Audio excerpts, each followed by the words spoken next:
Right. So again good evening எல்லாருக்குமே. நம்ம இன்றைக்கி கற்றுக்க போகிற டாபிக் ப்ராப்பர்ட்டிஸ் ஆஃப் ஃப்ளூயிட்ஸ் பேசிகிட்டு இருக்கோம். ப்ராப்பர்ட்டிஸ் ஆஃப் ஃப்ளூயிட்ஸில் ரெண்டு முக்கியமான விஷயம் சொல்லி கொடுத்தேன். ஹைட்ரோஸ்டாட்டிக்ஸ் சொல்லி கொடுத்தேன், ஹைட்ரோ டைனமிக்ஸ் பேசணும். இவ்வளோ நான் அந்த லாஸ்ட் கிளாஸில் நீங்கள் கற்றுக்கிட்டது ஹைட்ரோஸ்டாட்டிக்ஸ். லிக்விட் ஸ்டேபிளாக இருக்கும் பொழுது என்னெல்லாம் நடக்குமோ அது ஹைட்ரோஸ்டாட்டிக்ஸ். ஹைட்ரோஸ்டாட்டிக்ஸில் நீங்கள் முதலாக கற்றுக்கிட்டது ப்ரெஷர்னா ஃபோர்ஸ் அப்ளைட் பர் யூனிட் ஏரியான்னு சொல்லி கொடுத்தேன். இதுக்கு இன்னொரு ஃபார்முலா சொல்லி கொடுத்தேன், ஹெச்ரோஜி. இனிமேல் எங்கெல்லாம் ப்ரெஷர் பார்க்குறீங்களோ அங்கெல்லாம் ஹெச்ரோஜி உங்களுக்கு ஞாபகம் வரணும். ரைட்டா? Force applied per unit area இல்லைனா ஹெச்ரோஜி. ரைட்? யூனிட் கற்றுக் கொடுத்தேன், நியூட்டன் பெர் மீட்டர் ஸ்கொயரு. இதே சிஜிஎஸில் சொன்னீங்கன்னா டைன் பெர் சென்டிமீட்டர் ஸ்கொயர். இந்த P = ஹெச்ரோஜி எப்படிங்க சார் வந்தது? ஃபோர்ஸுக்கு எம்ஜி, இது ஏரியா. மாஸுக்கு rho into volume into G by area. வால்யூம்க்கு ஏரியா இன்ட்டு ஹைட்டுன்னு எழுத போகிறேன்.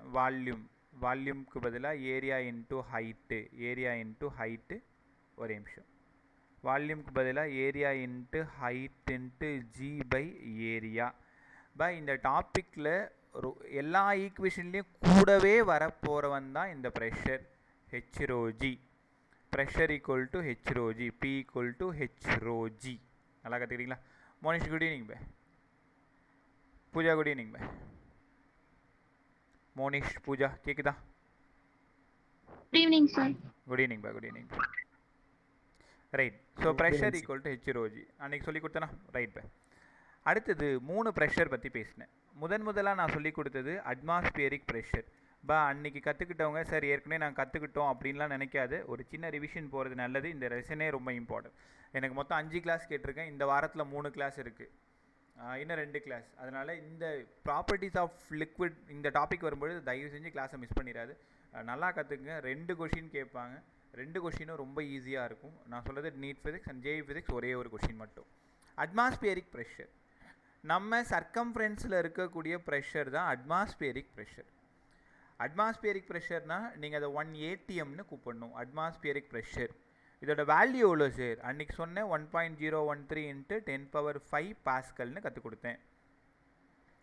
ஒரு பாஸ்கல் அப்படின்னாலே 10⁵ பாஸ்கல். 10⁵ பாஸ்கல் அப்படின்னா தட் இஸ் 1 பார்ன்னு சொன்னேன். புரிஞ்சுக்கங்க, 1 பார் எவ்வளோ? 10⁵ பாஸ்கல்.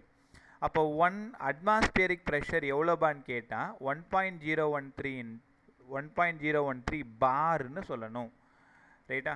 சார் வேறு யூனிட்டில் சொல்லுங்கள். ஒரு அட்மாஸ்பியரிக் ப்ரெஷர் வேணும்னா 760 டார்னு சொல்லணும். டாரும் ஒரு ப்ராக்டிக்கல் யூனிட்டு, பார் ஒரு ப்ராக்டிக்கல் யூனிட்டு. பாஸ்கல்ன்றது SI unit. Newton per metre ஸ்கொயரும் பாஸ்கலும் ஈக்குவல்னு கற்றுக்கணும். ரைட்டா? இப்போ நீங்கள் கற்றுக்கிட்டது என்ன? Atmospheric pressure. இப்போ நீ ஏதோ ரூமில் உட்காந்துருப்ப, இந்த due to circumference, due to environment, இதனால் மேலே ஒரு ப்ரெஷர் ஆக்ட் ஆகும். அதுக்கு பேர் தான்பா அட்மாஸ்பியரிக் ப்ரெஷர். நீ எர்த்தில் எங்கே இருந்தாலும், நீ பாண்டிச்சேரியில், சென்னையில், டெல்லியில், மும்பையில், எங்கே இருந்தாலும் மேலே ஆக்ட் ஆகக்கூடிய அட்மாஸ்பியரிக் ப்ரெஷரோட வேல்யூ 1.013 × 10⁵ பாஸ்கல்னு கற்றுக்கோங்க. ரைட்டா? ரெண்டாவது வார்த்தை என்ன கற்றுக் கொடுத்தேன்? Gauge pressure. இந்த வார்த்தையை கவனி, கொஞ்சம் வேகமாக ஓடுறேன், என் பின்னாடியே சீக்கிரமாக ஓடிவா. காஜ் ப்ரெஷர் அப்படின்னா ஒரு கண்டெய்னர் எடுத்துக்கிறீங்க, அந்த கண்டெய்னர் ஃபுல்லாக லிக்விட் ஃபில் பண்ணிக்கிறோங்க. லிக்விட் ஃபில் பண்ணிட்டீங்கன்னா இந்த கண்டெய்னரில் செர்டைன் ஹைட்டில், இந்த இடம், அந்த செர்டைன் ஹைட்டில் நீ கேட்குற இடம், இந்த இடத்துல ப்ரெஷர் என்னவா இருக்கும்? இந்த ப்ரெஷரோட பேர் தான் காஜ் ப்ரெஷர். அப்படின்னா எக்ஸஸ் ப்ரெஷர்னு சொல்லணும். ப்ரெஷர் அட் பர்டிகுலர் பாயிண்ட், இதுக்கு பேர் gauge pressure. Pressure at particular point, இதுக்கு பேர் காஜ் ப்ரெஷர். ரைட்டா? அஃப்ரின் குட் ஈவினிங் மே. Good evening sir. Sanjay good evening. Right Good evening, so sir. Gauge pressure almost எல்லோரும் வந்துட்டீங்க கொஞ்சம் நல்லா கவனிங்க காஜ் ப்ரெஷர்னாலே P = H rho g ஒன்றும் இல்லை. உங்கள் வீட்டில் 1 லிட்டரில் ஏதாவது ஒரு வெசல் இருக்குன்னு வச்சுக்கோயேன். அந்த 1 லிட்டர் ஃபுல்லாக லிக்விட் ஃபில் பண்ணிட்டீங்க. நீ அதில் எந்த இடத்துல கேட்டாலும் அங்கே என்ன ப்ரெஷர்னா அதான் காஜ் ப்ரெஷர். காஜ் ப்ரெஷரை உங்கள் கொஷின் பேப்பரில் இன்னொரு வார்த்தை சொல்லியிருப்பாங்க, எக்ஸஸ் ப்ரெஷர்னு சொல்லியிருப்பாங்க. ரைட்டா? ரெண்டாவது வார்த்தை கற்றுக்கிட்டிங்களா? மூணாவது pressure at any point, pressure at any point அதான் காஜ் ப்ரெஷர். ரைட்டா? அடுத்தது அப்சல்யூட் ப்ரெஷர். மூணாவது ப்ரெஷரோட பேர் அப்சல்யூட். நீங்கள் ஃபுல்லாக எழுதிக்கோங்க ஃப்ரீயாக இருக்கும் பொழுது. அப்சல்யூட் ப்ரெஷர்னால் என்னங்க சார்? இது கண்டெய்னர். இந்த கண்டெய்னரில் இந்த இடத்துல ப்ரெஷர் வந்து காஜு H rho g. இந்த இடத்துல ஒரு ப்ரெஷர் ஆக்ட் ஆகும்ல, அந்த ப்ரெஷர் பேர் என்ன? P0. P0னா யார்? Atmospheric pressure. ரைட்டா? அப்போது அப்சல்யூட் ப்ரெஷர் P வேணும்னா P0 + H rho g. ஒன்றும் இல்லை அப்சல்யூட்னா டோட்டல். அட்மாஸ்பியரிக் ப்ரெஷர் எவ்வளோ, அந்த இடத்துல நீங்கள் எந்த பாயிண்ட் கேட்குறீங்களோ அந்த இடத்துல எவ்வளோ ப்ரெஷர், அது ரெண்டும் சேர்ந்து சொன்னீங்கன்னா அதுக்கு பேர் அப்சல்யூட் ப்ரெஷர். அப்சல்யூட்னா டோட்டல். சார் எங்களுக்கு புரிஞ்சிருச்சு. அப்சல்யூட் அப்படின்னா நீங்கள் காஜ் ப்ரெஷரையும் அட்மாஸ்பியரிக் ப்ரெஷரையும் ஆட் பண்ண சொல்கிறீங்க. ரைட்டா? ஸோ இதிலிருந்து நான் உங்கள்கிட்ட ஒரு கேள்வி கேட்குறேன். எனக்கு எக்ஸஸ் ப்ரெஷர் வேணும். எக்ஸஸ் ப்ரெஷர்னா யார்? காஜு. காஜ் ப்ரெஷர் வேணும்னா P - P0. உங்களால் உணர முடியுதா? ஏன்னா H rho g தான் எக்ஸஸ் ப்ரெஷர். நல்லா கற்றுக்கிட்டிங்களா? அப்போது இனிமேல் உங்ககிட்ட ப்ரெஷர் எத்தனைன்னு கேட்டால் 3 ப்ரெஷர்னு சொல்லணும். Atmospheric pressure, gauge pressure, absolute pressure. இதில் அப்சல்யூட் ப்ரெஷர் தான் அதிகமாக இருக்கும் டோட்டல்.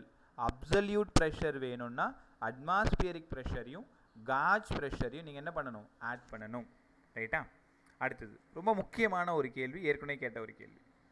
இந்த மாதிரி ஒரு கண்டெய்னர் எடுத்துக்கிறேன். இந்த மாதிரி ஒரு கண்டெய்னர் எடுத்துக்கிறேன். எல்லாத்தோட லெவல் சேமாக தான் இருக்குது.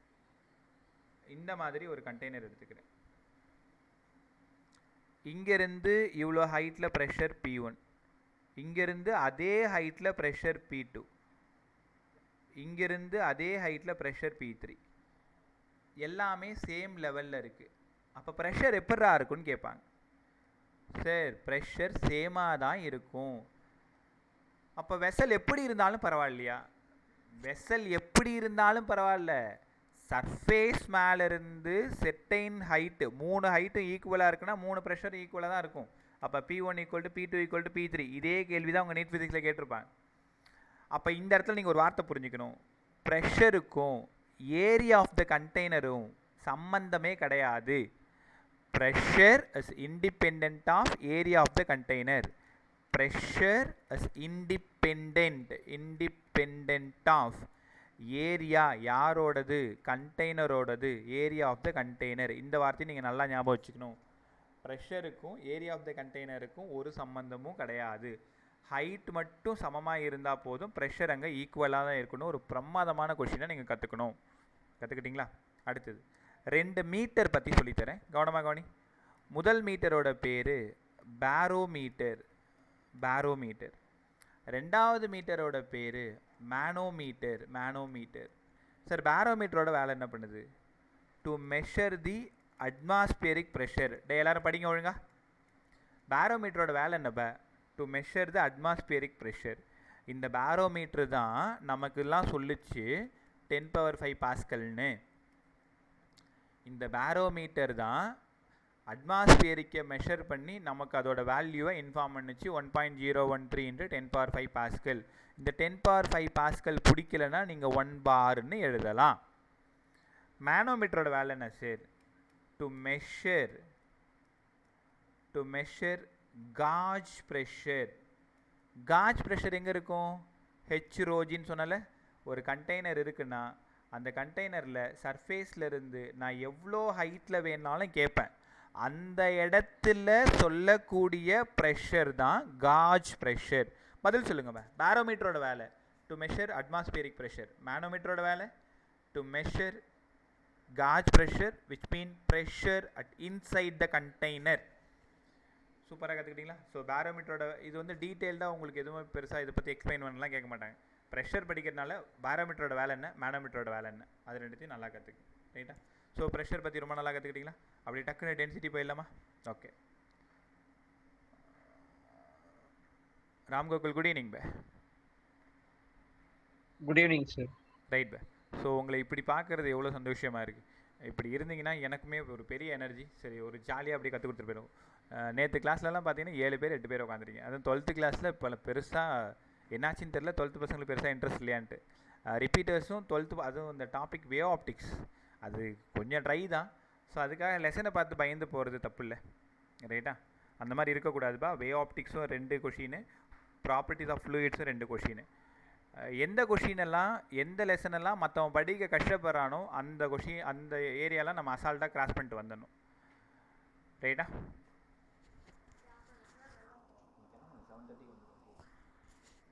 ரைட்.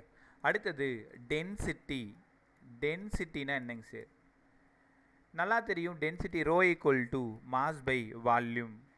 மாஸ் எவ்வளோங்க sir? Kilogram. Volume metre cube. Dimension சொல்லி கொடுங்க சார், ml/-3. நல்லா கற்றுக்கிட்டியா? வாட் இஸ் டென்சிட்டின்னு கேட்டாங்கன்னா மாஸ் பை வால்யூம். இப்போ தண்ணியில் ஒரு பொருள் மிதக்குதுன்னு வச்சுக்கோங்களேன், என்ன அர்த்தம்? டென்சிட்டி கம்மியாக இருக்குது. ஒரு கல்லை தூக்கி போகிறீங்க, உள்ளே ஓடி போயிடுது, டென்சிட்டி அதிகமாக இருக்குதுன்னு அர்த்தம். டென்சிட்டினா அடர்த்தின்னு அர்த்தம். ஒரு சின்ன ஏரியாவில் எவ்வளோ நிறைய விஷயம் இருக்கோ அதான் டென்சிட்டி. ரைட்டா? இப்போ உங்கள் கிளாஸ் ரூமில் நிறைய பசங்க ஆப்சென்ட்டு, வெறும் 10 பேர் தான் இருக்காங்க. டென்சிட்டி ஆஃப் ஸ்டூடெண்ட்ஸ் கம்மியாக இருக்காங்க. ஒரு நாள் 60 பேர் உட்காந்துருக்காங்க. ஸோ டென்சிட்டி ரொம்ப அதிகமாக இருக்குது. அந்த மினிமம் பிளேஸில் மினிமம் வால்யூமில் மேக்ஸிமம் மாஸ் இருக்கிறது தான் டென்சிட்டி வந்து மேக்ஸிமம்னு சொல்ல முடியும். அப்போ டென்சிட்டி மாஸ் பை வால்யூம். இப்போ சொல்லித்தர போகிற வார்த்தை ரொம்ப இம்பார்ட்டன்ட், கவனமாக கற்றுக்கோங்க. இது என்னங்க சார்? இது ஆர்டி. ஆர்டினா relative density. அன்றைக்கி நிறைய பேர் ஆப்சென்ட்ன்றதுனால திரும்ப நான் பேசிகிட்டு இருக்கேன். ஏற்கனவே கற்றுக்கிட்டவங்க அகைன் வந்து இன்னொரு டைம் நல்லா கற்றுக்க முயற்சி பண்ணு. ஐயோ நான் தான் கற்றுக்கிட்டேனே அப்படின்னு நினைக்காது, திரும்ப ரிவைஸ் பண்ணுறது ரொம்ப நல்லது. Relative density. ரிலேட்டிவ் டென்சிட்டினா என்ன தெரியுமா? எப்போவுமே ஒரு வார்த்தை புரிஞ்சுக்கோங்க. ஃபிசிக்ஸில் ரிலேட்டிவ்னு ஒரு வார்த்தை வந்துடுச்சுன்னா மேலேயும் கீழேயும், டினாமினேட்டர்லேயும் மேலேயும் ஒரே மாதிரியான வார்த்தை தான் இருக்கும். இங்கேயும் டென்சிட்டி தான் இருக்கணும், இங்கேயும் டென்சிட்டி தான் இருக்கணும். ரைட்டா? ரிலேட்டிவ், ஒரு டென்சிட்டியோட இன்னொரு டென்சிட்டியை ரிலேட் பண்ணுறது தான் ரிலேட்டிவ் டென்சிட்டி. அப்படின்னா இந்த இடத்துல டென்சிட்டி ஆஃப் வாட்டர் கீழே எந்த டெம்பரேச்சர் சொல்லி கொடுத்தா அன்றைக்கி? 4 டிகிரி. நிதானமாக கவனிங்க. கீழே density of water at 4 degree நீங்கள் கண்டிப்பாக எழுதணும். ஏன்னா 4 டிகிரியில் தான் டென்சிட்டி மேக்ஸிமம் போயிட்டு அப்புறம் இறங்கும். உங்களுக்கு தெரியுமா? டென்சிட்டி ஆஃப் வாட்டர், நம்ம குடிக்கிறமே தண்ணி, அதோட டென்சிட்டி 1000 kg/m²-3. இது எப்போ தெரியுமா 1000? எல்லா நேரத்துலையும் 1000 கிடையாது. இப்போ நம்ம குடிக்கிற தண்ணி ஒரு 25 டிகிரி இருக்கும், நார்மல் டெம்பரேச்சர் தான் குடிப்போம். ஒருவேளை ஹீட் பண்ணி குடித்தா ஹாட்டாக இருக்கும், ஐஸ் வாட்டர் குடித்தா இன்னும் கூலாக இருக்கும். 4 டிகிரியில் மட்டும்தான் டென்சிட்டி மேக்ஸிமம் போகும். அப்போ what is relative density? Density of substance by density of water. இதிலிருந்து ஒரு கொஷின் உனக்காக வெயிட் பண்ணிகிட்ருக்கு, கவனமாக கவனி. இதோட இன்னொரு பேர் ஸ்பெசிஃபிக் கிராவிட்டி. ஸ்பெசிஃபிக் கிராவிட்டினாலும் ரிலேட்டிவ் டென்சிட்டினாலும் ஒன்று தான். டென்சிட்டி ஆஃப் சப்ஸ்டன்ஸுக்கும் டென்சிட்டி ஆஃப் வாட்டருக்கும் ரேஷியோ போடணும். சார் இது ஒரு ஃபார்முலாவாக சொல்லுங்களேன். Relative density equal to density of substance by density of water at 4 degree. இப்போ ஒரு பேச்சுக்கு ரிலேட்டிவ் டென்சிட்டி 4ன்னு கொடுத்துருக்காங்க. Find the value of density of substance. உன் கையில் ஏதோ ஒரு பொருள் இருக்குது, அந்த பொருள் என்னன்னே உனக்கு தெரியாது, அதோட டென்சிட்டி உனக்கு வேணும். ஆனால் அவங்க என்ன பண்ணிடுறாங்கன்னா ரிலேட்டிவ் டென்சிட்டி கொடுத்துறாங்க, வாட்டரோட கம்பேர் பண்ணி ஒரு வேல்யூ கொடுத்துறாங்க. அப்போ உனக்கு நல்லா தெரியும் 4 = ρ0/1000. ஏன்னா உனக்கு வாட்டரோடது நல்லா தெரியும். இந்த கொஷின் நீங்கள் எதிர்பார்க்கலாமா? இதிலேருந்து ஒரு விஷயத்தை கண்டுபிடிச்சி இன்னொன்றுல போய் சப்ஸ்டியூட் பண்ணுற மாதிரி இருக்கும். ஸோ டென்சிட்டி ஆஃப் சப்ஸ்டன்ஸ் இந்த கொஷினுக்கு 4000 kg/m². அப்போ கொஷினை ஒழுங்காக படிங்க. ஸ்பெசிஃபிக் கிராவிட்டினாலும் ரிலேட்டிவ் டென்சிட்டினாலும் ஒன்று தான். ரிலேட்டிவ் டென்சிட்டி கொடுத்துட்டு டென்சிட்டி ஆஃப் சப்ஸ்டன்ஸ் கேட்பாங்க, உனக்கு வாட்டரோடது தெரியும், கொடுக்க மாட்டாங்க 1000. இந்த பக்கம் மல்டிப்ளை பண்ணிங்கன்னா ஈஸியாக ஆன்சர் ஓடியாந்துடும். சூப்பராக நல்லா கற்றுக்கிட்டீங்களா? இப்போ டென்சிட்டி பற்றி பேசியிருக்கேன், ரிலேட்டிவ் டென்சிட்டி பற்றி பேசியிருக்கேன். ரிலேட்டிவ் டென்சிட்டியோட இன்னொரு பேர் தான் ஸ்பெசிஃபிக் கிராவிட்டி. ரைட்டா? இப்போ கொஞ்சம் அட்டென்டிவாக இருங்க. இப்போ இன்னைக்கு வரப்போகிறது எல்லாமே அவ்வளோ சூப்பராக இருக்கும். நான் அதை முடிச்சுட்டு ஆர்க்கிமிடிஸ் பிரின்சிபல் போயிடுறேன். அதோட ஹைட்ரோ டைனமிக்ஸ் ஸ்டாட்டிக்ஸ் ஃபுல்லாக முடிஞ்சிடும். நீங்கள் கொஞ்சம் ஷார்ப்பாகவும் தொடர்ச்சியாகவும் நல்லாவும் கவனிச்சிட்டே வாங்களேன். இப்போது ஒரு மாடல் ப்ராப்ளம் பாருங்களேன். இது ஒரு liquid, density ρ1, mass m1, volume v1. இது இன்னொரு லிக்விட், ρ2, மாஸு, வால்யூம். ரெண்டு லிக்விடையும் நான் மிக்ஸ் பண்ண போகிறேன். மிக்ஸ் பண்ணிட்டேன்னா இப்போ இதோட டென்சிட்டி ρ. ரைட் தானே? இதோட டென்சிட்டி ρ. என் கேள்வி ஒன்றும் இல்லைடா, ஒரு ஜூஸ் வச்சுருக்கீங்க ஒரு டம்ளரில் தண்ணி வச்சுருக்கீங்க. ஜூஸோட டென்சிட்டி வேறு, தண்ணியோட டென்சிட்டி வேறு. ரெண்டுத்தையும் வேறு ஒரு டம்ளரில் மிக்ஸ் பண்ணுறீங்க. மிக்ஸ் பண்ண பிறகு டென்சிட்டி என்ன ஆகும்னு கேட்குறீங்க. ஒரு பிரமாதமான கொஷின். அவங்க அதுக்கு ஒரு கண்டிஷன் உங்ககிட்ட வைக்கிறாங்க. மாஸ் எல்லாம் சேமாக இருந்தால் என்ன ஆகும்? மாஸ் சேமாக இருந்தால் என்ன ஆகும்? இது எப்படி டெரைவ் பண்ணுறேன்னு பாருங்கள். டென்சிட்டிக்கு total mass by total volume. Correct தானே? இவங்க சொல்லும் போதே மாஸ் சேம்னு சொல்லிட்டாங்க. அப்போ மேலே உங்களால் டிஸ்டர்ப் பண்ண முடியாது. பொறுமையாக பாரு.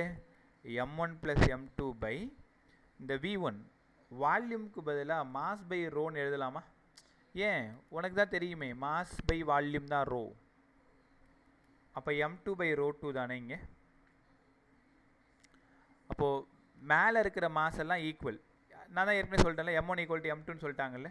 அப்போ மாஸுக்கு ஈக்குவல்னு கொடுத்துட்டிங்கன்னா திரும்ப என்னங்க சார் ஆகும் பார்த்துருவோமா? இங்கே வாங்க. மாஸ் ஈக்குவல் மேலே 2m பை எம்மை வெளில எடுத்துட்டேன் 1/ρ1 1/ρ2. சரிதானா? புரிஞ்சிருச்சா? எம் போய் சேர்ந்துருச்சு. ஃபைனலாக இந்த ஃபார்முலாவில் தான் சம் போட போகிறீங்க. ρ1 ρ2 பை ρ1 + ρ2. அவ்வளோ இம்பார்ட்டன்ட். இந்த கொஷின் எப்படி அப்ரோச் பண்ணுறது? ஒரு கண்டெய்னர், அந்த கண்டெய்னரில் ஒரு லிக்விட் டென்சிட்டி ρ1 ஒரு வேல்யூ, இன்னொரு கண்டெய்னர் டென்சிட்டி ρ2.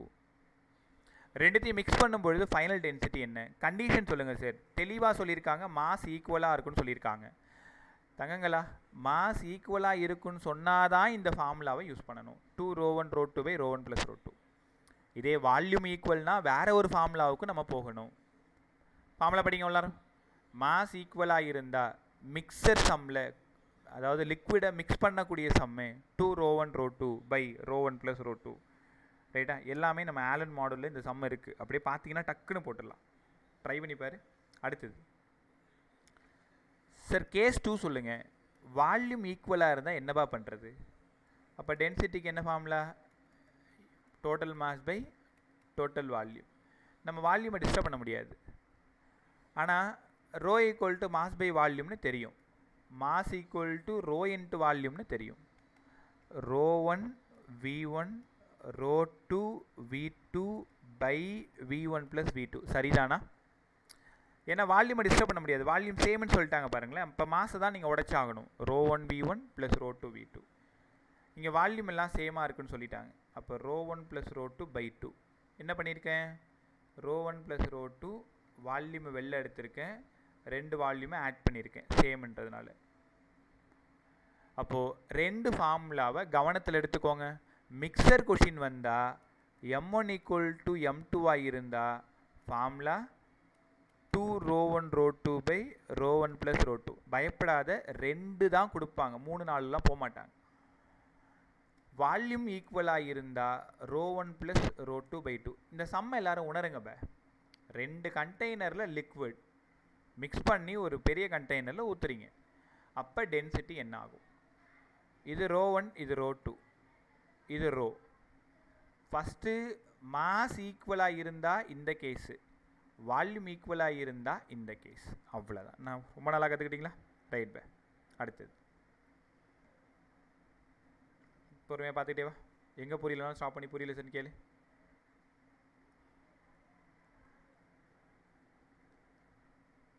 டெம்பரேச்சருக்கும் டென்சிட்டிக்கும் என்ன சார் சம்மந்தம்? டெம்பரேச்சருக்கும் டென்சிட்டிக்கும் என்ன சம்மந்தம்? அதோ முடிக்க போகிறோம்பா. நீ பழைய கிளாஸ் சொல்லி கொடுத்ததோ முடிச்சிருவோம். முடிச்சதும் உடனே பாஸ்கல்லாம் ஆர்கிமிடிஸ் போயிடலாம். ஒரு 5 நிமிஷத்தில் இந்த ரிவிஷன் முடிச்சிடலாம். ரைட்டா? ஸோ ஓடிடாத, பழசு தான் சார் பேசிகிட்டு இருக்காங்கன்ட்டு பயமாக இருக்கு உங்ககிட்ட. கிளாஸ் ஒன்று இழுத்து பிடிச்சி அந்த 1 மணி நேரம் உன்னை தக்க வச்சு என்னெல்லாம் பேச வந்தோமோ அதெல்லாம் உங்ககிட்ட கொடுக்கணும்னு நினைக்கிறேன். திடீர்னு காணாமல் போயிடுறீங்க. டியூ டு நெட்வொர்க் இஷ்யூவாக இருக்கலாமா? அப்படி இருந்தாலும் திரும்ப ட்ரை பண்ணு. டெம்பரேச்சருக்கும் டென்சிட்டிக்கும் என்ன சார் ரிலேஷன்? நான் உனக்கு அழகாக சொல்லித்தரேன். வீட்டில் அம்மா காஃபி போடும்பொழுது அந்த காஃபி பாத்திரத்தில் முதல்ல பால் ஊற்றி வச்சுருப்பாங்க, ஹீட் பண்ணுறாங்க. டெம்பரேச்சரை இன்க்ரீஸ் பண்ண பால் பொங்குது இல்லை? பால் பொங்குதுன்னா வால்யூம் அதிகமாகுது இல்லை? நீங்கள் ஒரு பலூன் எடுத்து ப்ளோ பண்ணுறீங்க, பலூனில் ஏர் ஃபில் பண்ணுறீங்க, அந்த பலூன் பெருசாகுது இல்லை? அப்போ வால்யூம் அதிகமாகுது இல்லை? வால்யூம் அதிகமானால் டென்சிட்டி குறையும். என்ன சார் சொல்கிறீங்க? டென்சிட்டிக்கு மாஸ் பை வால்யூம். வால்யூம் அதிகமானால் டென்சிட்டி குறையும். என்ன கற்றுக்குறீங்க? டெம்பரேச்சர் அதிகமானால் டென்சிட்டி குறையும். டெம்பரேச்சர் அதிகமானால் டென்சிட்டி குறையும். அதுக்கு ப்ரூஃப் கொடுங்க. Rho equal to rho naught 1 minus gamma del theta. இன்றைக்கி டைம் இருந்ததுனால இந்த டெரிவேஷன் சொல்லி கொடுத்தேன். இன்றைக்கி டேரெக்டாக இந்த ஃபார்முலா சொல்கிறேன். எப்படி இதை யூஸ் பண்ணணும்னு சொல்லித்தரேன். கவனமாக கவனிங்க. இப்போ நீங்கள் ஒரு பொருள் எடுத்துக்கிட்டீங்க, அதோட density rho naught. Rho naught அப்படின்னா இனிஷியல் டென்சிட்டி. காதில் வாங்க, எப்போவுமே ஃபிசிக்ஸ் ஏமாற்றாது. எங்கெல்லாம் நாட் போட்டிருக்கோ அதெல்லாம் இனிஷியல் இல்லை மேக்ஸிமம், 2 வார்த்தை தான். இப்போ ஐ நாட் அப்படின்னா மேக்ஸிமம் கரண்ட்டு, இல்லைனா ரோ நாட்டு. இங்கே நாட் போட்டாலே உன் மனசில் ஓட வேண்டியது ஒன்று இனிஷியலாக இருக்கணும் இல்லை மேக்ஸிமமாக இருக்கணும். Del theta change in temperature. உனக்கு அந்த வார்த்தை பிடிக்கலன்னா டெல்டின்னு எழுதிக்கோங்க. இப்போ இனிஷியலாக அந்த பாடி 0 டிகிரியில் இருக்குது. நீங்கள் ஏதோ ஒரு பாடி வச்சுருக்கீங்க, அந்த பாடியோட டென்சிட்டி ரோ நாட் இனிஷியலாக 0 டிகிரியில் இருக்குது. அதை நான் நல்லா ஹீட் பண்ணுறேன் 100 டிகிரிக்கு போயிடுச்சு. அப்போ சேஞ்ச் இன் டெம்பரேச்சர் எவ்வளோ? 100 டிகிரி. யார் சார் இந்த காமா? இது ஒரு constant, coefficient of volume expansion. 12th and ரிப்பீட்டருக்கு இந்த காமா பேர் தெரியும் உங்களுக்கு. 11th பசங்க இந்த லெசனோட எண்ட்லேயே இந்த காமாவை டீட்டெயில்டாக படிப்பீங்க. இப்போ போட்டு குழப்பிக்காது. காமான்றது ஒரு கோஎஃபிஷியன்ட், ஒரு கான்ஸ்டன்ட். அப்போது இந்த ஃபார்முலா என்ன சார் எங்களுக்கு சொல்லி தருது? Rho equal to rho naught 1 minus gamma del T. என்ன தெரியுமா சொல்லி தருது? டெம்பரேச்சர் அதிகமானால் டென்சிட்டி குறையுது. எப்படி குறையுது? காரணம் சொல்லுங்கள். மைனஸ் பாருங்கள்.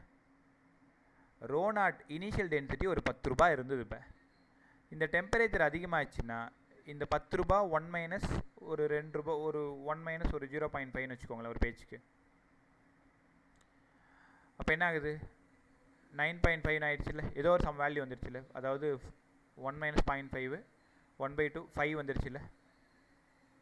அப்போ ஏற்கனவே டென்சிட்டி 10 ரூபாயாக இருந்தது, ஹீட் பண்ணதுக்கப்புறம் 5 ரூபாயாக மாறிடுச்சு. அப்போ இந்த ப்ரூஃபை தான் நீங்கள் கற்றுக்கணும். டென்சிட்டிக்கும் டெம்பரேச்சருக்கும் என்னடா சம்பந்தம் சார்? டென்சிட்டி டெம்பரேச்சர் அதிகமான டென்சிட்டி குறையும் சார். அதுக்கான proof rho naught 1 minus gamma del theta. Formula படிங்க. அப்படியே சப்ஸ்டியூட் பண்ணி சால்வ் பண்ண சொல்லுவாங்க. ரோ நாட் கொடுத்துருவாங்க, காமா தெரியும். கண்டிப்பாக இது எப்போ பார்த்தாலும் நான் பார்த்த எல்லா அசம்பிளியுமே 100 டிகிரி தான் வரும். இந்த காமா வேல்யூ எல்லாத்துலேயுமே 0.004 இல்லை 0.003 அப்படி தான் வரும். ரைட்டா? ஸோ அதனால் ஈஸியாக இருக்கும் சம் சால்வ் பண்ணுறதுக்கு. When temperature increases density decrease ஆகும். Rho equal to rho naught 1 minus gamma del theta. கற்றுக்கிட்டிங்களா? ஓகே. இப்போ டெம்பரேச்சருக்கும் டென்சிட்டிக்கும் என்ன சம்மந்தம்னு சொன்னேன். அடுத்தது ப்ரெஷருக்கும் டென்சிட்டிக்கும். ப்ரெஷர் அண்ட் டென்சிட்டி நல்லா யோசிச்சு பாரு. இது வந்து ஒரு பலூன். பலூன் ஃபுல்லாக ஏர் ஃபில் ஆகிருக்கு. சரி, இது பலூனான்னு கேட்காது, இது பலூன் தான். அது நீ நம்பலனாலும் பலூன். ரைட்டா? இல்லைனா நான் எழுதிடுறேன், அப்போயாவது நம்பலாம். ரைட். ஸோ இது ஒரு பலூன். இந்த பலூனில் இப்போ வந்து வால்யூம் பெருசாக இருக்குது, நல்லா பெருசாக ஊதி வச்சுருக்கீங்க. உன்னோட 2 கைகளாலையும் அந்த பலூனை கம்ப்ரெஸ் பண்ணுறீங்க. வெடிச்சிராத கம்ப்ரெஸ் பண்ணு. அப்போ கம்ப்ரெஸ் பண்ணுன்றா என்ன அர்த்தம்? கம்ப்ரெஸ் இந்த வார்த்தைக்கு இன்னும் சரியான மீனிங் ப்ரெஷர் அப்ளை பண்ணுறீங்கன்னு அர்த்தம். ப்ரெஷர் அப்ளை பண்ணும் பொழுது என்ன நடக்குது? அந்த பலூனோட வால்யூம் டிக்ரீஸ் ஆகுது. ஆமாம் சார், நாங்கள் கம்ப்ரெஸ் பண்ணுறோம், வால்யூம் டிக்ரீஸ் ஆகுது. இல்லைன்னா இந்த அம்மா கிரைண்டர்லாம் துடைப்பாங்கல்ல, ஒரு ஸ்பாஞ்ச் மாதிரி இருக்கும் நம்ம வீட்டில், ஒரு கியூபிக்கல் ஷேப்பில் இருக்கும் பாருங்க. ஸ்பாஞ்ச் தெரியும்ல, நாங்கள் ஸ்கூல் படிக்கும்போதெல்லாம் அதுதான் வாங்கிட்டு போவோம் போர்டு அழைக்கிறதுக்காக. அந்த மாதிரி ஒரு ஸ்பாஞ்சு எல்லா பக்கமும் நீங்கள் ப்ரெஷர் கொடுக்கும் பொழுது அது கம்ப்ரெஸ் ஆகுது. கம்ப்ரெஸ் ஆனால் வால்யூம் என்ன ஆகுது? குறையுது. வால்யூம் குறைஞ்சா டென்சிட்டி என்ன ஆகணும்? அதிகமாகணும். உங்களுக்கு புரியுதா? வால்யூம் பெருசாக இருந்தால் டென்சிட்டி கம்மியாக இருக்கும், வால்யூம் கம்மியாக இருந்தால் டென்சிட்டி பெருசாக இருக்கும். என்ன காரணம்? 2 பேரும் இன்வெர்ஸ்லி ப்ரொபோர்ஷனல். அப்போ இங்கே என்ன கற்றுக்கிறீங்கன்னா, ப்ரெஷர் அப்ளை பண்ணும் பொழுது when pressure increases volume decreases, density அதிகமாகுது. சார் அப்போ டென்சிட்டியையும் ப்ரெஷரையும் ரிலேட் பண்ணி ஒரு ஈக்குவேஷன் போடுங்க. Rho equal to rho naught 1 plus del P by T. Derivation இதுக்கு கிடையாது, டேரெக்டாக படிச்சுக்கோங்க. இப்போ நீட் அண்ட் ஜேஇக்கு மட்டும்தான், போர்டுக்கு வேண்டாம். So rho equal to rho naught 1 plus del P by P. சரி இருங்க ஒரு நிமிஷம், இந்த ஈக்குவேஷனை நாங்கள் உணர்ந்துக்கிறோம். ரோ நாட்னா வழக்கம் போல் இனிஷியல் டென்சிட்டி ஒரு 10 ரூபா. Del P change in pressure, ஒரு சேஞ்ச் இன் ப்ரெஷர்னால் டெல் பி தானே. ஏற்கனவே 10 ரூபா இருக்குது, இப்போ நான் ப்ரெஷர் கொடுத்ததுக்கப்புறம் அது 100 ரூபாயாக மாறிடுது. அப்போ எவ்வளோ மாறுது? 90 ரூபா மாறுது. ஏன் இங்கே பி போட்டிருக்கீங்க? Bulk modulus. எங்கெல்லாம் இந்த மாதிரி கியூபிக்கல் விஷயம் வருதோ அங்கெல்லாம் பல்க் மாடுலஸ் வரும்னு உங்கள் எல்லாருக்கும் தெரியும். பல்க் மாடுலஸ் எங்கெல்லாம் இருக்குன்னு சொல்லி கொடுத்தேன். சாலிட், லிக்விட், கேஸஸ் மூணுத்துலேயும் பல்க் மாடுலஸ் இருக்குன்னு சொன்னேன். ஞாபகம் இருக்கா உங்களுக்கு? Young's modulus only for solid, rigidity modulus only for solid, bulk modulus solid, liquid, gases எல்லாத்துலேயுமே அப்ளை ஆகணும் உங்களுக்கு கற்றுக் கொடுத்தேன். அப்போது இங்கே டென்சிட்டி அதிகமாகுதுன்னு காமிக்கிறதுக்காக ப்ளஸ். அப்போ rho equal to rho naught 1 minus gamma del theta. இது யாராருக்கு? Temperature and density. இது யாராருக்கு? Pressure and density. சூப்பராக கற்றுக்கிட்டீங்களா? இது வரைக்கும் தான் அன்றைக்கி நான் சொல்லி கொடுத்தேன். ½ அன் ஹவரில் நம்ம முடிச்சிருக்கோம், ரைட்டா? ஓகே, ரிமைனிங் இருக்கிற ½ அன் ஹவரில் நம்ம புது டாபிக் போக போகிறோம், ரைட்டா? ஒரு நிமிஷம். அஃப்ரீன்லேருந்து சுற்றுலா வரைக்கும் இன்றைக்கி பேசுனது கிளியரா? எஸ்ன்னா ஒரு எஸ் சொல்லி பார்க்கும், இல்லைனா ஏதாவது வேணும்னா திருப்பி கேட்டுக்கோங்க, பதில் சொல்லுங்கள். அஃப்ரீன்லேருந்து சுற்றுலா வரைக்கும் எல்லாரையும் தான் கேட்குறேன். எல்லாருக்குமே கிளியரா? தனுத்ரா, ஹர்ஜிதா, கேசவ், பிரீதா, கோகுலவாசன் அங்கேருந்து அப்படியே வாங்க. ஷருண் கிளியராமா உனக்கு? ரைட். ஷருண் நர்மதா எங்கம்மா? தெரியல சார், நான் கேட்டு சொல்கிறேன். இல்லைம்மா, பரவாயில்ல. இங்கே உங்கள் ஃப்ரெண்ட் தானேன்னு பார்த்தேன், நான் டெக்ஸ்ட் பண்ணிக்கிறேன். ரைட் இன்னைக்கு புதுசாக போகலாமா? ஓகே, 2 டாபிக் பார்க்க போகிறீங்க. சூப்பரான டாபிக் பாருங்களேன், பாஸ்கல்ஸ்லாம் அண்ட் ஆர்க்கிமிடிஸ் பிரின்சிபல். அன்றைக்கி ஆப்சன்டீஸ் நிறைய இருந்தீங்கன்றதுக்காக திருப்பி இவ்வளோ விஷயமும் நான் பேசினேன். தயவு செஞ்சு இதுமாதிரி ஆப்சண்ட் ஆகாத. நம்ம எடுத்துக்கிட்ட வேலை ரொம்ப முக்கியம், ரைட்? 1 மணி நேரம் தானே இன்றைக்கி, மொத்தம் 24 மணி நேரம் இன்றைக்கி செவ்வாய்க்கிழமையில். அதில் 1 மணி நேரம் தான் உங்கள்கிட்ட கேட்குறேன், அதை கூட முழுசாக என்கிட்ட கொடுக்க மாட்டேன். அதுவும் உன்னோட கம்ஃபர்ட் டைம் தான். 7 o'clockன்றது 6:45 ப்ளேஸ் பண்ணியிருந்தேன், ரைட்டா? நீ ஆப்சண்ட் ஆகிறது கூட எனக்கு பெருசாக தெரியலப்ப. நீ என்னென்னா அதுக்கப்புறம் அதை ஃபாலோ பண்ணி அந்த ரெக்கார்டட் பார்த்துட்டு சார் நான் பார்த்து முடிச்சிட்டேன்ற ஒரு தகவலை சொல்ல மாட்டேறீங்க. நானாக கேட்க வேண்டியதாக இருக்குது. அந்த மாதிரி இருக்கக்கூடாது இல்லை, ரைட்? பாஸ்கல்ஸில் நீங்கள் ரோட்டில் போகும்பொழுது இந்த வாட்டர் வாஷ் பண்ணக்கூடிய ஒர்க் ஷாப் நீங்கள் பார்த்துருப்பீங்க. இல்லை உங்கள் வீட்டு கார் வாஷ் பண்ணும்பொழுது பார்த்துருப்பீங்க. பைக் வாஷ் பண்ணும்போது வேண்டாம், கார் வாஷ் பண்ணும்போது பார்த்துருப்பீங்க. அந்த கார் எப்படி வாஷ் பண்ணுவாங்கன்னா செர்டைன் ஹைட்டு அதை ரைஸ் பண்ணி வாஷ் பண்ணுவாங்க, பார்த்துருப்பீங்க. இல்லை ரோட்டில் போகும்பொழுது ஹைட்ராலிக் மெஷின்ஸ் ஒர்க் பண்ணிகிட்ருக்கோம், லைக் ஜேசிபி. இல்லை ஜேசிபின்னா அந்த பள்ளம் நோண்டில் ஒரு மிஷின். அவர் ஒரு சும்மா அந்த கைப்பிடியை பிடிச்சி கம்ப்ரெஸ் பண்ணுவாங்க, அது போயிட்டு பல்ல நோண்டும், அது எக்ஸ்பாண்ட் ஆகும், கான்ட்ராக்ட் ஆகும், இது எல்லாமே நடக்கும். ஏன் நீங்கள் எல்லாருமே டாக்டராக போகிறீங்களே, அதுக்கு முன்னாடி இன்ஜெக்ஷன் போட கற்றுக் கொடுப்பாங்கல்ல. ஸோ இன்ஜெக்ஷன் போடும்பொழுது அதில் 2 விஷயம் இருக்கும். ஒரு நீடில் இருக்கும், ஒரு சிரிஞ்ச் அந்த இருக்கும்ல. அதை நீங்கள் கம்ப்ரெஸ் பண்ணும்பொழுது உள்ளே இருக்கக்கூடிய மெடிசன் ட்ராவல் ஆகும், பார்த்துருப்பீங்க. ஸோ அதுவுமே பேஸ்ட் ஆன் பாஸ்கல்ஸ் லா தான். உன்னோட என்ன சொல்கிறது, நீ அந்த தொழிலில் இருக்கிற எண்ட் ஆஃப் த டே வரைக்கும் பாஸ்கல்ஸ் லா உன் கையில் வந்துக்கிட்டே இருக்கும். இன்னும் கேட்டால் நர்ஸாக இருந்தால் ஒரு நாளைக்கு 500 ஊசி 1000 ஊசி கூட போடுவாங்க. சரி, நீ டாக்டராக இருந்தனால எழுதி கொடுத்துட்டு நீ போயிடுவேன் இல்லை, ஜாலியாக. ரைட் பா. ஸோ அதோட பேசிக் பிரின்சிபல் பாஸ்கல்ஸ் லா. சரி, என்ன இவ்வளோ பில்டப் கொடுக்குறீங்க பாஸ்கல்ஸ் லாவுக்கு, அப்படி என்ன இருக்குது நான் சொல்லவா? இது ஒரு க்ளோஸ்டு வெசல். ரொம்ப அழகாக கற்றுக்கோங்கப்பா. ஒரு க்ளோஸ்டு வெசல். இந்த இடம் ஒரு பிஸ்டன் பிளேஸ் பண்ணியிருக்கேன். பிஸ்டன்னா உனக்கு தெரியும், கம்ப்ரெஸ் பண்ணும்பொழுது உள்ளே போகும். பிஸ்டன்னா நீங்கள் அந்த இன்ஜெக்ஷன் பாருங்களேன், இப்படி இருக்கும்ல, அழகாக போடுறேன்னா அப்படி. ஓகே ரைட், இப்படி இருக்கும்ல. இதை விட கேவலமாக யாரும் போட முடியாது. இப்படி இருக்கும். சரி, இதுக்கு பேர் ஊசியான்னு கேட்காதீங்க, அப்படி தான் இருக்கும். இதை கம்ப்ரெஸ் பண்ணும்போது இது உள்ளே போகும் இல்லை, ரைட்டா? என்ன சார் சொல்லுது பாஸ்கல் லா? இந்த இடத்தோட பேர் ஏன்னு வச்சுக்கிறேன், இந்த பாயிண்ட்டோட பேர் பின்னு வச்சுக்கிறேன். எல்லா இடத்துலையும் சின்னதாக ஒரு ஹோல் போட்டுக்கிறேன். சின்னதாக ஒரு ரொம்ப மைன்யூட் ஹோல், ஒரு பின் ஹோல் அளவுக்கு போட்டுக்கிறேன். நான் மேலேருந்து கம்ப்ரெஸ் பண்ணும் பொழுது வார்த்தையை காதில் வாங்குங்கடா. ப்ரெஷர் ஈக்குவலாக எல்லா இடத்துலையும் அன்டிமினிஷ்டு. இந்த வார்த்தையை நீங்கள் கண்டிப்பாக அங்கே எழுதணும். அன்டிமினிஷ்டு, கொஞ்சம் கூட குறைவே இல்லாமல் எல்லா இடத்துலையும் ஈக்குவலாக டிரான்ஸ்மிட் ஆகும். அப்போ எல்லா இடத்துலையும் லிக்விட் அப்படி பீச்சிக்கிட்டு அடிக்கும். இப்படி சரி, இது பக்கத்தில் இருக்குது, இங்கே தான் அதிகமாக ப்ரெஷர் இருக்கும், இல்லை தூரத்தில் இருக்குது, இங்கே தான் அதிகமாக ப்ரெஷர் இருக்கும், அப்படிலாம் சொல்லவே முடியாது. ஒரு க்ளோஸ்டு வெசலில் ப்ரெஷர் இங்கே அப்ளை பண்ணிங்கன்னா, இங்கே 100 ரூபாய் ப்ரெஷர் அப்ளை பண்ணிங்கன்னா எல்லா பாயிண்ட்லேயும் ப்ரெஷர் அதே 100 ரூபாய்க்கு தான் இருக்கும். ஏலையும் 100 ரூபாய்க்கு தான் இருக்கும், பிலையும் 100 ரூபாய்க்கு தான் இருக்கும். ஒரு enclosed fluid transmitted undiminished to every portion of the fluid and walls of the container also. ஃப்ளூயிடில் இருக்கக்கூடிய ஒவ்வொரு பாயிண்ட்லேயும் ப்ரெஷர் ஈக்குவலாக டிரான்ஸ்மிட் ஆகும். அதே நேரத்தில் வால்ஸ் ஆஃப் அ கண்டெய்னர்லேயும் ப்ரெஷர் ஈக்குவலாக தான் இருக்கும். இதுதான் பாஸ்கல்ஸ் லா. இந்த பாஸ்கல்ஸ் லாவை பேஸ் பண்ணி தான் ஹைட்ராலிக் லிஃப்ட்டு, ஜேசிபி மிஷினு, இந்த சிரஞ்சு எல்லாமே யூஸ் ஆகிறது ஃபுல்லாகவே பேஸ்ட் ஆன் பாஸ்கல்ஸ் லா. அப்போ பாஸ்கல் லா எப்படி சார் எழுதணும்? The pressure applied to an enclosed fluid. வார்த்தையை கவனிங்க. Pressure is applied to enclosed fluid, மூடப்பட்ட க்ளோஸ்டு வெசலில். So the pressure is transmitted undiminished to every portion of the fluid.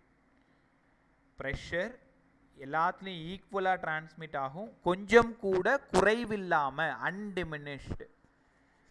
Waals of the கண்டெய்னரில் கூட, ரைட்டா? So இதோட first application hydraulic lift. சமீப காலத்தில் நீட் ஃபிசிக்ஸில் கேட்ட கொஷின். ஹைட்ராலிக்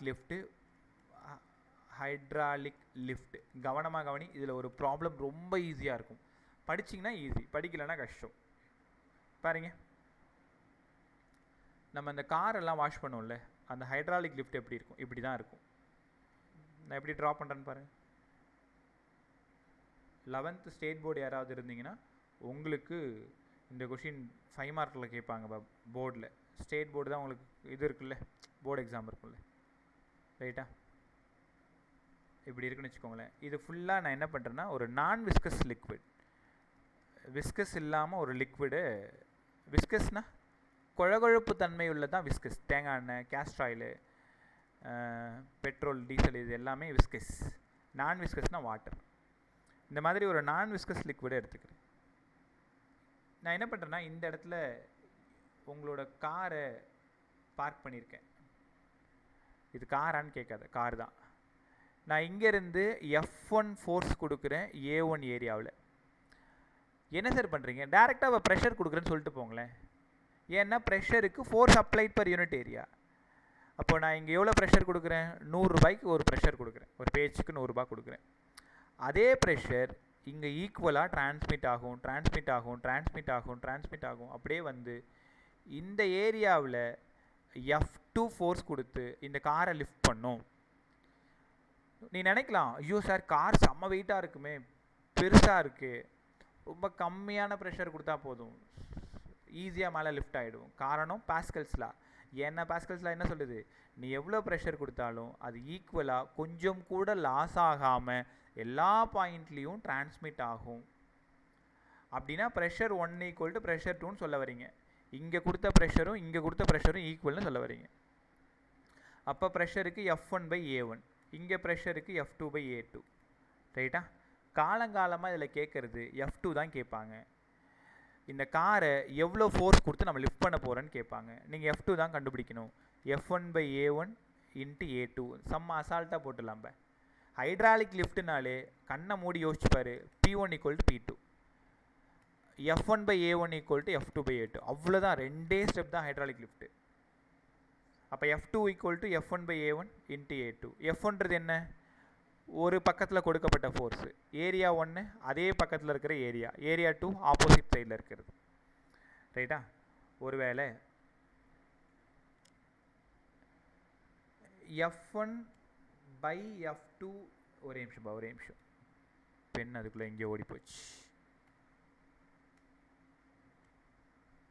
இப்போ என்ன கற்றுக் கொடுத்தேன்னா, F1/A1 = F2/A2ன்னு சொல்லி கொடுத்தேன்.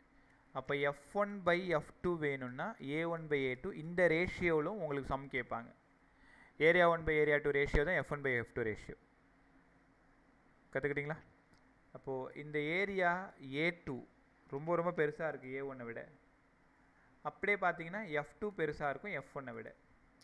கரெக்டாக? ஆனால் ப்ரெஷர் ஈக்குவல். மேஜிக் பாரு, ப்ரெஷர் என்னவோ மாறாது, ஆனால் ஏரியா மாறுது, ஃபோர்ஸ் மாறுது. நீங்கள் கம்மியாக ஃபோர்ஸ் கொடுக்குறீங்க ஒரு சைடு, அந்த கார் இருக்கிற பக்கம் அதே ஃபோர்ஸாக அதிகமாக மாறிடுது. காரணம் ப்ரெஷர் ஈக்குவல். இதை உங்களால் புரிஞ்சிக்க முடியுதா, உணர முடியுதா? இந்த டயக்ராமில் பார், டயக்ராமில் ஏரியா 1 சின்னது, ஏரியா 2 பெருசு. நீங்கள் ஏரியா 1ல் கம்மியான ஃபோர்ஸ் தானே கொடுக்குறீங்க, ஆனால் ஏரியா 2ல் அவ்வளோ பெரிய காரை என்ன பண்ணணும், அதை லிஃப்ட் பண்ணணும். அப்போ என்ன அர்த்தம், ப்ரெஷர் ஈக்குவலாக இருக்கிறதுனால தானாகவே அந்த ஏரியா 2ல் ஃபோர்ஸு அதிகமாகிடுது. ரொம்ப நல்லா கற்றுக்கிட்டீங்களா? இப்போ ஸோ இனிமேல் ஹைட்ராலிக் லிஃப்ட்டு கண்ண மூடி யோசிங்க. P1 = P2, F/A = F/A, F1/A1 = F2/A2. என்ன கேட்குறாங்களோ 3 டேட்டா கொடுத்துருவாங்க, ஒரு டேட்டா கேட்பாங்க, அவ்வளோதான். ஸோ பாஸ்கல்ஸ்லால் நீங்கள் கற்றுக்கிட்டது ஈக்குவலாக ப்ரெஷர் டிரான்ஸ்மிட் ஆகும் அன்டிமினிஷ்டாக. அதோட அப்ளிகேஷன் ஹைட்ராலிக் லிஃப்ட்டு சூப்பராக கற்றுக்கணும். ரைட்டா? ஸோ இது உனக்கு ரொம்ப பிடிச்ச டாபிக். அடுத்தது ஹைட்ராலிக் லிஃப்ட்டு, அது முடிச்சிட்டிங்களா? அடுத்தது Archimedes principle. Archimedes principle last topic இன்றைக்கி கிளாஸோடது. இதோட ஹைட்ரோ ஸ்டாட்டிக்ஸ் ஃபுல்லாக முடியும். சொல்லுப்பா சார். சார் அவ்வளோதான் பாஸ்கல்லாவா சார்? அவ்வளோதான் பாஸ்கல்லா. ஏன் அதில் கொஸ்டின்ஸ் வெறும் லிஃப்ட் வச்சு மட்டும் தான் வருமா சார்? அவ்வளோதான்ப்பா. இப்போ எந்த கொஷினாக இருந்தாலும் P1 = P2 தான். Okay sir. இப்போது இந்த இடத்துல F1/A1 = F2/A2. இப்போ கொஷின் சிச்சுவேஷனை பொறுத்து P1 = P2, அவ்வளோதானே. சில இடங்களில் HρG = HρG எழுதலாமா? கரெக்ட் தானே? ப்ரெஷருக்கு HρG தானே. அப்போ H1 ρ1 G1, H2 ρ2 G2ன்னு எழுதலாம்ல. Yes sir. இப்போ G கேன்சல் ஆகிடும்ல. அப்போ இங்கேருந்து H1 ρ1 = H2 ρ2ன்னு வச்சு சம் போடலாம்ல. Yes sir. இடத்துக்கு தகுந்த மாதிரி மாறும். ஆனால் ஒரே ஒரு அப்ளிகேஷன் தான் நம்ம சிலபஸில் இருக்குது, ஹைட்ராலிக் லிஃப்ட் மட்டும்தான். ஆனால் உனக்கு புரியணும், பாஸ்கல்லானாலே ப்ரெஷர் ஈக்குவல், அவ்வளோதான். எந்த 2 பாயிண்டாக இருந்தாலும் ப்ரெஷர் ஈக்குவல். கற்றுக்கிட்டியா? இப்போ அடுத்தது Archimedes principle. Right. Archimedes principle daily உங்கள் வீட்டில் நடக்கிறது. டெய்லி என்ன சொல்கிறது, நீங்கள் பார்த்துருப்பீங்க. ஸோ எங்கள் வீட்டிலலாம் பார்த்துருக்கேன். அம்மா சாம்பார் வச்சுட்டே இருப்பாங்க. இப்போ அந்த பருப்பு இது வரைக்கும் இருக்குன்னு வச்சுக்கோங்களேன், திடீர்னு அதில் நிறைய வெஜிடபிள்ஸ் எல்லாத்தையும் கட் பண்ணி போடுவாங்க. சார் இதெல்லாம் வெஜிடபிளான்னு கேட்காத, வெஜிடபிள் தான் இது. கட் பண்ணி போட்டதும் அந்த சாம்பார் என்ன ஆகும், கொஞ்சம் ரைஸ் ஆகும். பார்த்துருக்கீங்களா? இல்லைன்னா நம்ம ஏதாவது ஜூஸ் ஷாப் போகும்பொழுது அதில் இப்போ ஜூஸ் இருக்கும், அதை ஃபில் பண்ணுறதுக்கு ஒரு 4-5 ஐஸ் கட்டியை போடுவாங்க, அது அப்படியே மேலே வந்துடும். இவ்வளோ தான் ஆர்க்கிமிடிஸ் பிரின்சிபல். என்ன கற்றுக்குறோம்? Weight of the body equal to weight of the liquid displaced. புரிஞ்சுதா? ஒன்றும் இல்லை, ஒரு கண்டெய்னரில் லிக்விட் எடுத்துக்கிறீங்க, நிறைய லிக்விட் எடுத்துக்கிறீங்க, இவ்வளோ லிக்விட் எடுத்துக்கிறீங்க. இதில் சும்மா ஒரு செங்கல் எடுத்து வைக்கிறீங்க, ஒரு ஸ்டோன் எடுத்து வைக்கிறீங்க. இந்த ஸ்டோனோட வெயிட்டு 1 kgன்னு வச்சுக்கோங்களேன். இந்த 1 kgக்கு தகுந்த மாதிரி இந்த லிக்விட் கொஞ்சம் மேலே ரைஸ் ஆகும். அப்போ ஆர்க்கிமிடிஸ் பிரின்சிபல் என்ன சொல்லுது? weight of the body equal to weight of liquid displaced. Weight of the body equal to weight of liquid displaced. Weight of the body equal to weight of liquid displaced. இதுதான் Archimedes principal. சரி, இன்னும் கொஞ்சம் நல்லா சொல்லுங்கள். ஒன்றும் இல்லை பே, இப்போது நான் சொல்கிற விஷயத்தை நீ செஞ்சு பார்த்துருக்கீங்களான்னு எனக்கு தெரியல. நம்ம வீட்டு அந்த பக்கெட் நிறைய வாட்டர்னு வச்சுக்கோங்களேன், பக்கெட் நிறைய வாட்டர், ஒரு நல்ல வெயிட்டாக இருக்கக்கூடிய பொருள் இங்கே இருக்குது. இதை நீ கையால் தூக்கி பார்க்குற ஒரு 10 கிலோ வருது. அதே அந்த கண்டெய்னரில் வச்சுட்டு நீங்கள் லிஃப்ட் பண்ணும் பொழுது உனக்கு ஈஸியாக இருக்கும். யாராவது சொல்லி என்ன காரணம்? நீங்கள் வெளியில் தூக்கும் பொழுது 10 கிலோவாக இருக்குது. இந்த கண்டெய்னர்லேருந்து லிஃப்ட் பண்ணும்போது உனக்கு ரொம்ப ஈஸியாக இருக்கும். அதுக்கு காரணம் உனக்கு தெரிஞ்ச ஒரு ஃபோர்ஸு, நல்ல ஃபோர்ஸு, பேர் சொல்லுங்கள் பார்க்கும். பயான்சி. ரொம்ப அழகாக சொன்னேன்.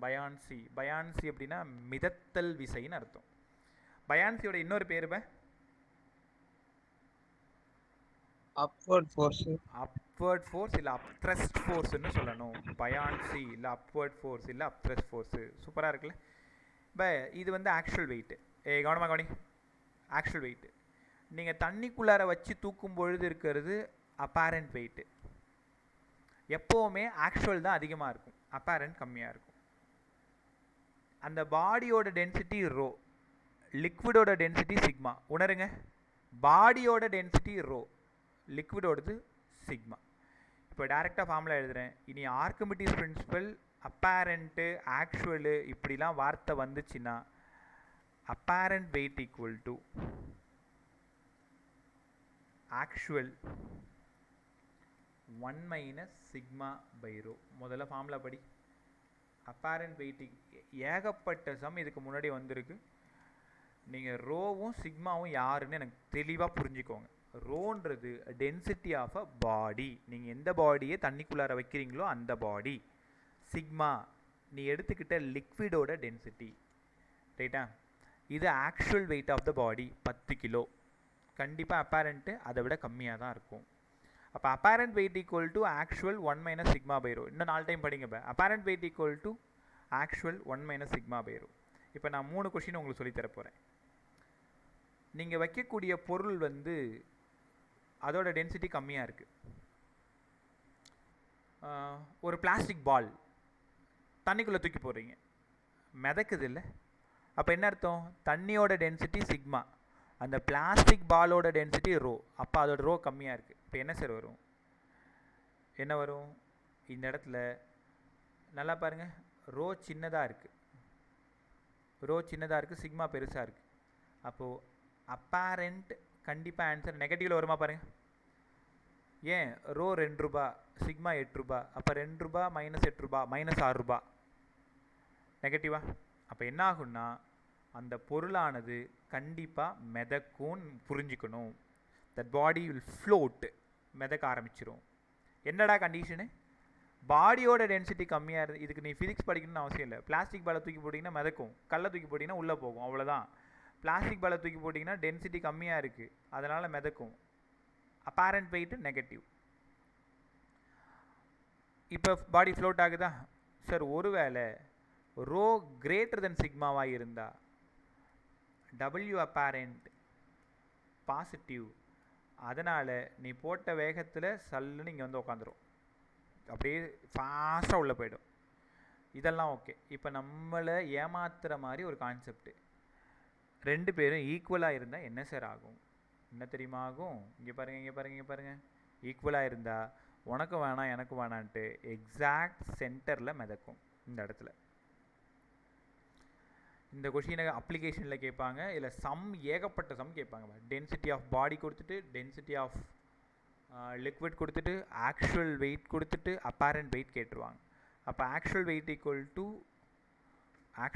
ஈக்குவல் டு சாரிப்பா apparent equal to actual 1 minus மேலே சிக்மா இருக்கணும், கீழே ரோ இருக்கணும்.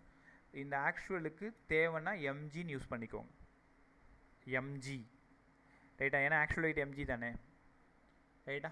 So W apparent equal to W actual 1 minus sigma by rho. இதில் ப்ராப்ளம் ப்ராக்டிஸ் பண்ணி பார்க்கணும், கற்றுக்கிட்டிங்களா? ஸோ இதோட ஹைட்ரோ ஸ்டாட்டிக்ஸ் ஃபுல்லாக முடியுது. அப்போ ஹைட்ரோ ஸ்டாட்டிக்ஸில் நம்ம மொத்தமாக கற்றுக்கிட்டது ப்ரெஷர்னால் என்னென்னு கற்றுக்கிட்டோம், டென்சிட்டினா என்னென்னு கற்றுக்கிட்டோம். ப்ரெஷரில் absolute pressure, atmospheric pressure plus gauge pressure. Gauge ப்ரெஷரோட இன்னொரு பேர் excess pressure, P minus P naught. அதே நேரத்தில் கடலுக்கு அடியில் போகும் பொழுது நீங்கள் டெப்த்து போக போக போக போக போக போக யார் அதிகமாகும், ப்ரெஷர் அதிகமாகும். அன்றைக்கி கூட நான் ஒரு சொல்லியிருந்தேன், உன்னை துணி புழியிற மாதிரி புழிஞ்சு தூக்கி வெளில கடாசிடும்னு சொல்லிட்டு. டெப்த்து போக போக போக போக அவ்வளோ ப்ரெஷர் இருக்கும். டென்சிட்டி சொல்லி கொடுத்த மாஸ் பை வால்யூம். ரெண்டு லிக்விடை மிக்ஸ் பண்ணும்போது final density 2 ρ1 ρ2 by ρ1 plus ρ2 when m1 equal to m2. Rho equal to ρ1 plus ρ2 by 2 when volume equal to V2. When temperature increases, density decreases. Proof 1 minus gamma del theta. When pressure increases, density also increases. Proof rho naught 1 plus del P by bulk modulus. பாஸ்கல்ஸில் எல்லா இடத்துலையும் pressure ஈக்குவலாக இருக்கும். Equally transmitted undiminished ரைட்டா. இது pressure equal. அடுத்தது F by A equal to F by A. இடத்துக்கு தகுந்த மாதிரி இந்த ஃபார்முலாவை பயன்படுத்த கற்றுக்கோங்க. F1 by A1 equal to F2 by A2. நான் கொஞ்சம் நேரத்தில் அந்த சம்மெல்லாம் மார்க் பண்ணி அனுப்புகிறேன், ட்ரை பண்ணி பாருங்கள். அடுத்தது ஆர்க்கிமிடிஸ் பிரின்சிபலில் அப்பேரண்ட் வெயிட் தான் வேணும், actual 1 minus sigma by rho. இப்போ அப்பேரண்ட் இதுக்கு முன்னாடி எங்கேயோ ஒரு இடத்துல நம்ம படித்தோம். எங்கே படித்தோம்? லாஸ் ஆஃப் மோஷனில் லிஃப்ட்டில் படித்தோம். லாஸ் ஆஃப் மோஷனில் லிஃப்ட் கொஷினில் படித்தோம், ஞாபகம் இருக்கா? லிஃப்ட் ஸ்டேபிளாக இருக்கும் பொழுது actual wait equal to apparent weight. Lift மேலே ஆக்சலரேட் ஆகும்பொழுது அப்பேரண்ட் வெயிட் பெருசாக இருக்கும், கீழே ஆக்சலரேட் ஆகும்பொழுது அப்பேரண்ட் வெயிட் சின்னதாக இருக்கும். ஞாபகம் இருக்குல்ல உங்களுக்கு? அந்த மாதிரி தான் இந்த கொஷினும். ரோ கம்மியாக இருந்தால் ஃப்ளோட் ஆகும், ரோ அதிகமாக இருந்தால் கீழே போய் செட்டில் ஆகிடும், ரோ ஈக்குவலாக இருந்தால் எக்ஸாக்ட் பிட்வீனில் இருக்கும். அப்போ W apparent equal to W actual 1 minus sigma by ரோன்னு கவனமாக கற்றுக்கணும். ரைட்டாப்பா? ஓகே, ஒரே நிமிஷம்.